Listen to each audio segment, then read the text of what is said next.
और फिर आईटी पे जो हम निगाह डालें तो यहाँ पे एक डाउनसाइड बना हुआ है और अब ये 200 डे मूविंग एवरेज को छोड़ने की तैयारी में दिख रहा है क्या? क्योंकि इससे पिछले हफ्ते हमने जब भी बात की, पिछले अपनी 2-3 चर्चाओं में यही देखा कि भाई 200 डे मूविंग एवरेज अभी तक है, पकड़ के रखने की कोशिश कर रहा है। लेकिन अब ये शुक्रवार की चाल तो ऐसा लग रहा है देख करके कि अब ये 200 डे मूविंग एवरेज से भी नीचे की तरफ कहीं जाने की कोशिश कर रहा है। तो अब अगला पड़ाव क्या दिख रहा है इसमें? लॉजिकल टारगेट होना चाहिए 30,000 का, अगर एक बड़ा व्यू लेना है तो।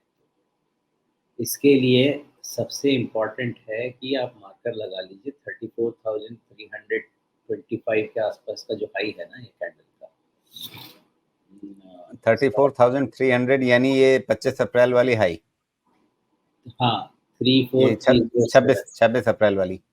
हाँ, तो वो जो हाई है उसका बस वही ध्यान रखिए, क्योंकि अब एटलीस्ट एक हाई निकलना चाहिए शॉर्ट कवरिंग होने के लिए। नहीं तो ये स्ट्रक्चर कहता है कि आपको 30,000 देखना है।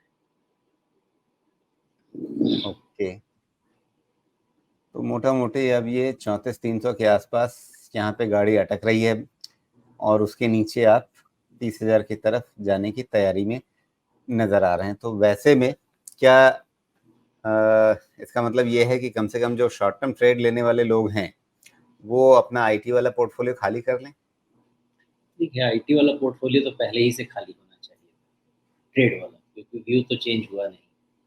यहाँ पे आके कोई भी पोर्टफोलियो जो लेवल है 34,300, उसके पहले कोई भी लॉन्ग पोर्टफोलियो मेरे हिसाब से तो नहीं। नीचे में जब भी स्टेबलाइज होगा तब उस समय ज़रूर डिस्कशन कर सकते हैं कि हाँ, लगता है अब हो गया, लेकिन अभी तक वो लेवल आया नहीं। जी, तो निफ्टी आईटी में यहाँ पे हम देख रहे हैं ये जो लेवल है 26 अप्रैल का, असल में ये 34,307 का हाई उस दिन का था। तो उस पर नज़र रखी जा सकती है। उसको पार किए बिना अब फिलहाल निफ्टी आईटी की चाल नहीं बदलने वाली है और नीचे की ओर अगर आप ये कह रहे हैं कि 33,000 के आसपास अभी है, वहां से 30,000, मतलब 10% का डाउनसाइड आप अभी आईटी इंडेक्स में और ज़्यादा देख रहे हैं। तो इंडिविजुअल स्टॉक्स में तो शायद कहीं कहीं पे इससे ज़्यादा भी मार पड़ जाएगी।